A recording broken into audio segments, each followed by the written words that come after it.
തെളിച്ചമേകാൻ പൊൻപുലർക്കാലം വെളിച്ചമാകും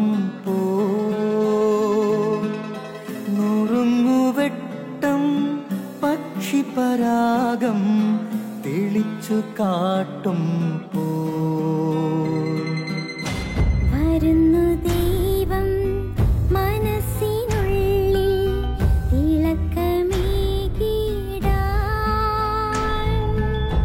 തരുന്നു ധ്യാന പ്രകാശമാർക്കും വിളക്ക് വയ്ക്കുമ്പോൾ നുറുങ്ങുവെട്ടം ഇറങ്ങിടട്ടെ ഹൃദന്തമെല്ലാം യുഗപ്രകാശത്താൽ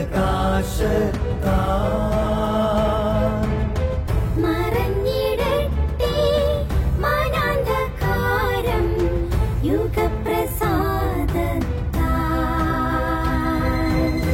നുറുങ്ങുവെട്ടം.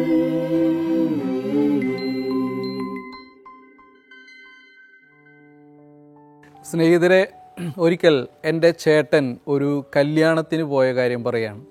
അപ്പോൾ അദ്ദേഹം അത് വളരെ രസകരമായിട്ടാണ് അവതരിപ്പിക്കുന്നത്. കാരണം അദ്ദേഹം കല്യാണത്തിന് പോയി നല്ല ഫുഡ് അടിച്ചു, അതിനുശേഷം കൈ കഴുകാൻ വേണ്ടി ഒരു സ്ഥലം ഉണ്ടാവും അല്ലേ.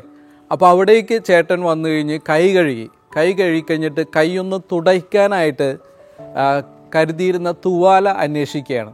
അങ്ങനെ ചേട്ടൻ പാൻറ്റിൻ്റെ ഒരു പോക്കറ്റിൽ കൈയിട്ട് നോക്കി, അവിടെയില്ല. അങ്ങനെ ഈ രണ്ട് കൈയും രണ്ട് പോക്കറ്റിലിട്ടു, ബാക്കിലെ പോക്കറ്റിലിട്ടു, അങ്ങനെ ഷർട്ടിൻ്റെ രണ്ട് പോക്കറ്റിലിട്ട് നോക്കി.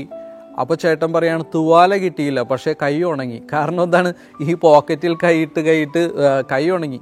അപ്പോൾ ചേട്ടൻ പറയാണ് തുവാല കിട്ടിയില്ലെങ്കിലും കൈ ഉണങ്ങിപ്പോയി എന്ന്. നമ്മുടെ പാപങ്ങളുടെ ഗൗരവം കണക്കിലെടുക്കാതെ ദൈവം എത്ര പെട്ടെന്നാണ് നമ്മുടെ പാപക്കറകൾ തുടച്ചു മാറ്റുന്നത്. യേശയ്യായുടെ പുസ്തകത്തിലൂടെ പറയുന്നുണ്ട്, നിൻ്റെ പാപങ്ങൾ കടും ചുവപ്പാണെങ്കിലും അത് ഞാൻ മഞ്ഞുപോലെ വെണ്മയുള്ളതാക്കി മാറ്റുമെന്ന്. സ്നേഹമുള്ളവരെ, അനുതാപത്തോടെ നമ്മൾക്ക് ദൈവത്തിൻ്റെ അടുത്തേക്ക് ഓടിച്ചെല്ലാം. കാരണം നമ്മുടെ ദൈവം ക്ഷമിക്കാൻ തിടുക്കം കാട്ടുന്ന ദൈവമാണ്. ദൈവം നമ്മളെ അനുഗ്രഹിക്കട്ടെ. നമ്മുടെ പാപങ്ങൾ ദൈവം ക്ഷമിക്കട്ടെ. ആമേൻ.